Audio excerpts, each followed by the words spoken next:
Hi, this is Michael King. Today we're going to talk about how to use a discounted cash flow model to value a company. Let's recall the big picture. We've introduced the time value of money, or what I call the magic formula, which can be used to value any asset, whether it is debt, by looking at the present value of the coupons and the par value that you receive at maturity, or equity, where you take the present value of the dividends plus some terminal value.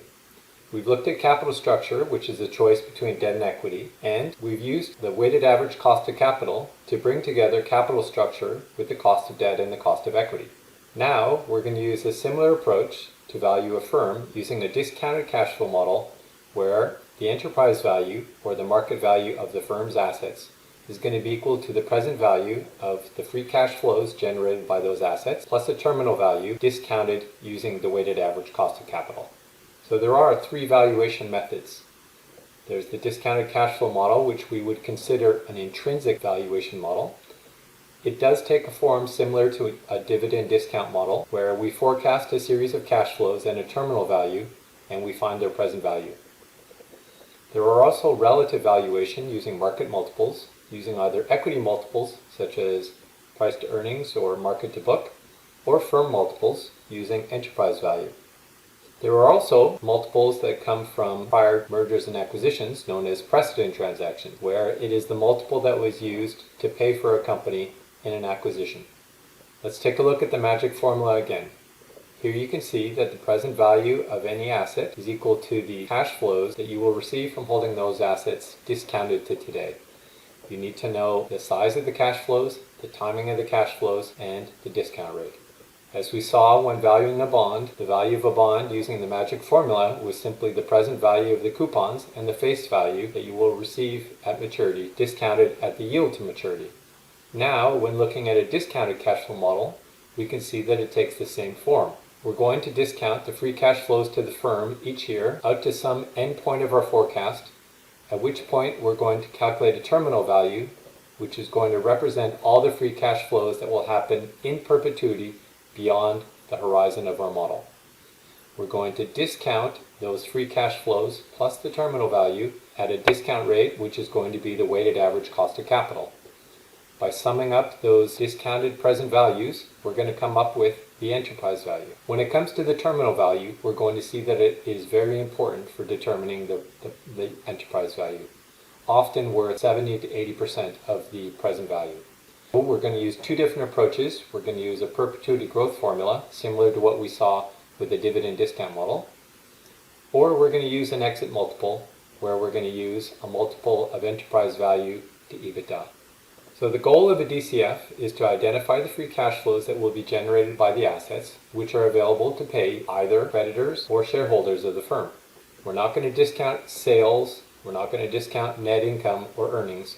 We're not going to discount cash flow from operations or other accounting measures.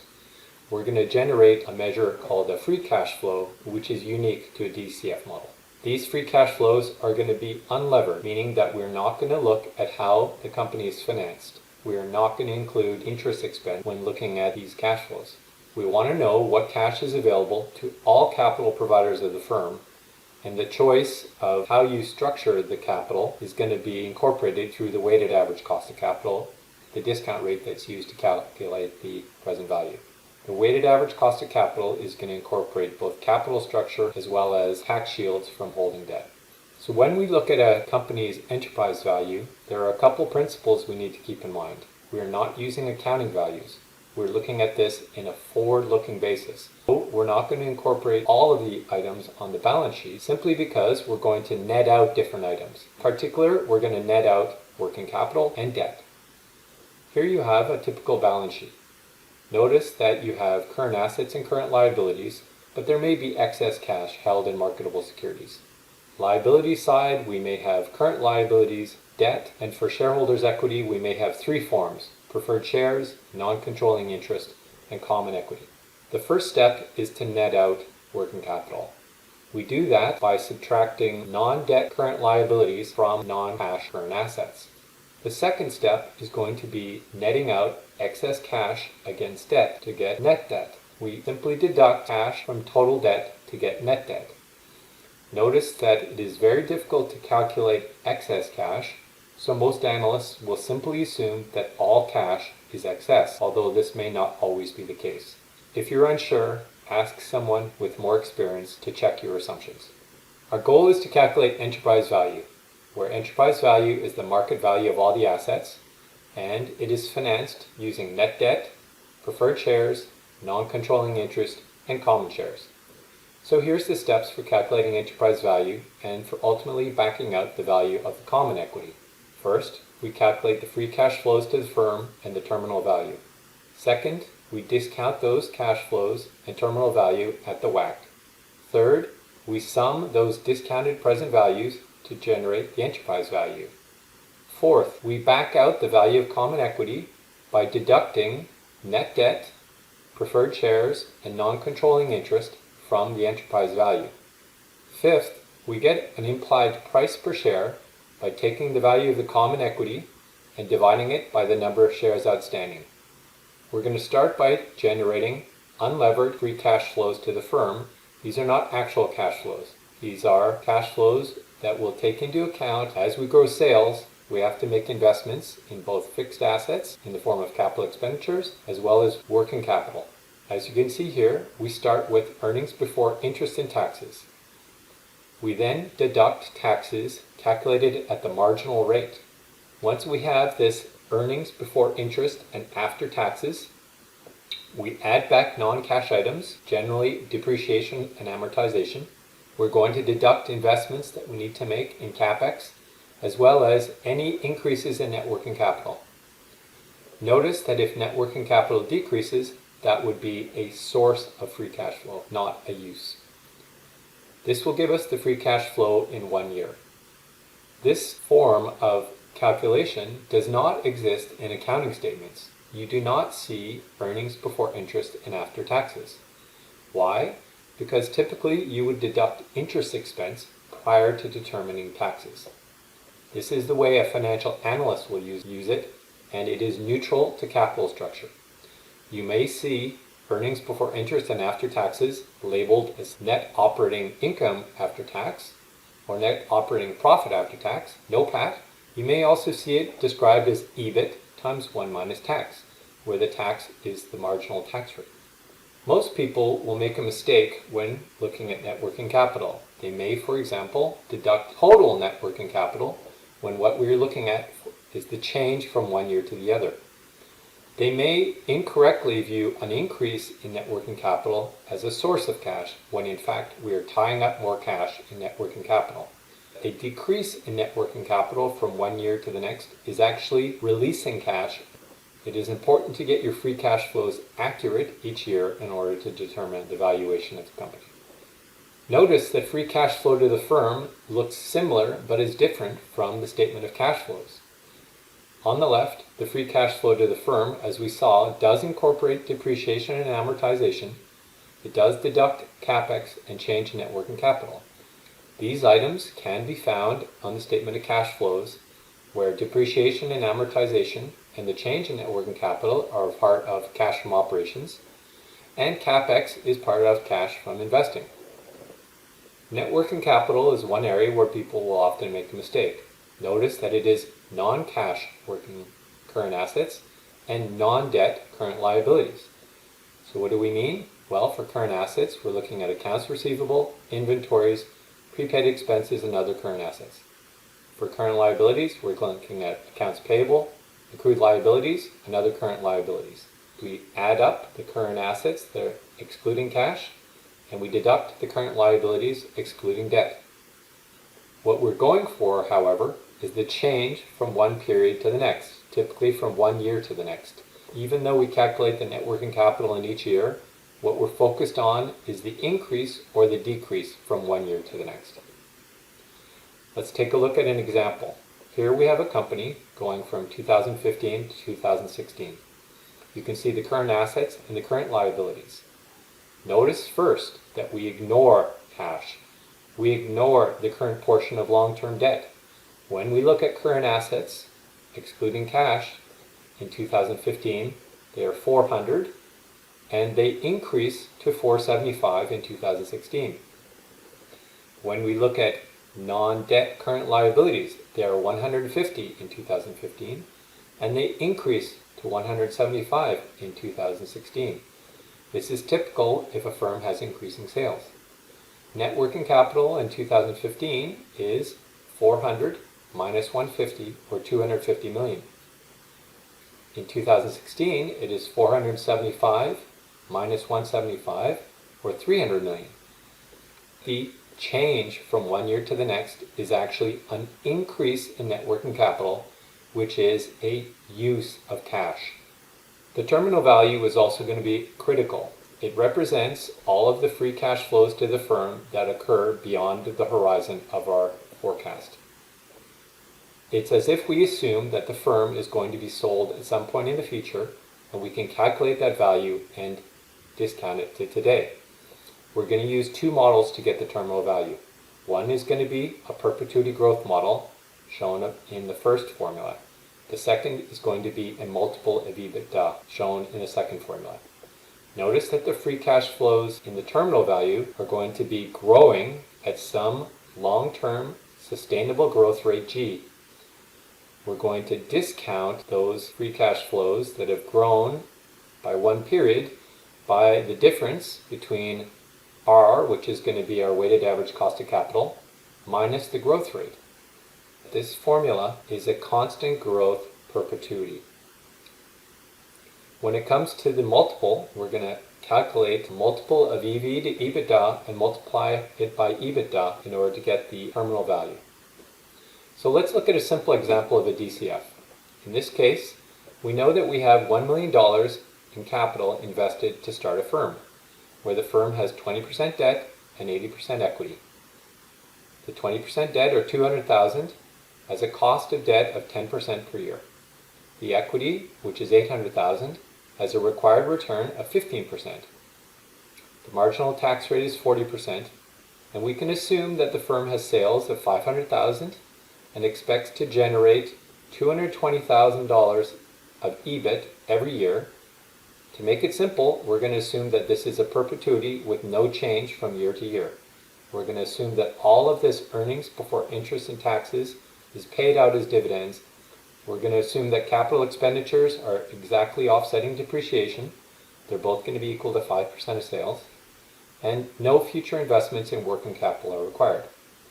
All of these assumptions are simply going to make it easier to calculate the free cash flows to the firm and the present value of those free cash flows and terminal value. What do you think the value of the firm should be? Before calculating the enterprise value, let's simply look at the net income and the dividends that would be paid out in 1 year. The firm has sales of $500,000 and EBIT of $220,000. We know that they have $200,000 in debt and at a cost of debt of 10%, so we would deduct $20,000 to get earnings before taxes of $200,000. The tax rate is 40%, so we deduct $80,000 to get net income of $120,000. When we take that $120,000 as a percentage of $800,000 of equity, we see that we earn the target return on equity of 15%. The final dividends available to be paid out are $120,000. As you can see in this example, the firm is generating enough cash flow to make its interest payments of 10% per year to the debtors and to return 15% each year to its shareholders. Now, from first principles, the value of this firm should equal the invested capital of $1 million. So let's take a look using a DCF. The WACC is 13.2% based on the capital structure of 80-20, using the cost of debt and the cost of equity plus the tax rate of 40%. We're going to look at sales of $500,000 and EBIT of $220,000. However, we're not going to take a look at interest expense. Instead, we're going to deduct taxes from the EBIT at 40%. So taxes are going to reduce EBIT by $88,000. EBIT times 1 minus tax is now $132,000. We're going to add back depreciation, which is a non-cash item, of $25,000. But we're going to deduct CapEx, also a 5% of sales, or $25,000. Notice that these are offsetting. And in this simple example, there is no change in net working capital from 1 year to the next because sales are not increasing. As a result, the free cash flow to the firm is $132,000. If we were to take this free cash flow to the firm as a perpetuity and to find its present value, we would simply divide it by the WACC. You can see that the $132,000 divided by the WACC of 13.2% would imply a present value of all those future cash flows of $1 million. The discounted cash flows get the right answer that the value of the firm is $1 million. Let's look at a more typical DCF that would be slightly harder. Here, we're looking at a firm that has sales in 2001 of $100 million, with sales expected to grow by 12% each year. We have an EBIT margin of 30%, a tax rate again of 40%. The firm is capitalized with net debt, preferred shares, and non-controlling interest of $100 million. It has 10 million shares outstanding. Notice that depreciation and capex are both 5%, but now we see that net working capital is going to be 10% of sales. The WACC is going to be lower at 10%, and we're going to assume a perpetuity growth rate of 3%. Okay, the 4 steps are going to be forecast the free cash flows to the firm based on the inputs that we discussed, to find the terminal value based on a perpetuity growth formula, to discount those free cash flows and terminal value using the WACC to find the enterprise value, and to back out the value of the common equity by taking the enterprise value and deducting net debt, preferred shares, and non-controlling interest. Let's take a look at the cash flows for this example. Here you can see sales are growing by 12% each year, from $100 million in year 0 to $140 in year 3. EBIT is a consistent 30% of sales. After deducting taxes, we have EBIT times 1 minus tax. We then add back non-cash depreciation and other items and deduct capital expenditure, which are both 5% of sales. As you can see, they are offsetting. We also deduct increases in net working capital. In this case, we're using the difference in sales times 10%. As you can see, sales in period 0 go from 100 to 112 million in period 1, or an increase of 12 million. 10% of that amount is 1.2 million. That increase is a use of cash and therefore reduces free cash flows. In year 1, the free cash flows to the firm are 19, and they increase to 24 by year 3. Using the final year cash flow in year 3, we calculate the terminal value using a perpetuity growth model where we're using a growth rate of 3%. Notice that the perpetuity growth leads to a terminal value of 350 million. We next find the present value of the free cash flows and the terminal value, and summing those up, we find that the enterprise value today is worth 316 million. The next step is to back out the value of the common equity from this enterprise value. As we can see, we deduct the 100 million of net debt, preferred shares, and non-controlling interest, which leaves a value of common equity of 216 million. Based on 10 million shares outstanding, the price per share is $21.56. That would be the intrinsic value determined in our DCF model. Having done this analysis, a good analyst will then want to look at the sensitivity of their DCF model to different assumptions. Typically, analysts will look at the sensitivity to the WACC as well as the perpetuity growth formula. Both have a large impact on the enterprise value. But a good analyst will want to ask what are the value drivers in their model. For example, they may want to look at the sensitivity is to the initial growth rate in sales or to the EBIT margin shown below. The base case has $21.56 in the middle of the table. Lower sales growth leads to a lower share price, and lower EBIT margins lead to a lower share price. In this case, we could see the share price as being worth only $18.15. If both of those values increase, we could see the share price as high as $25.23.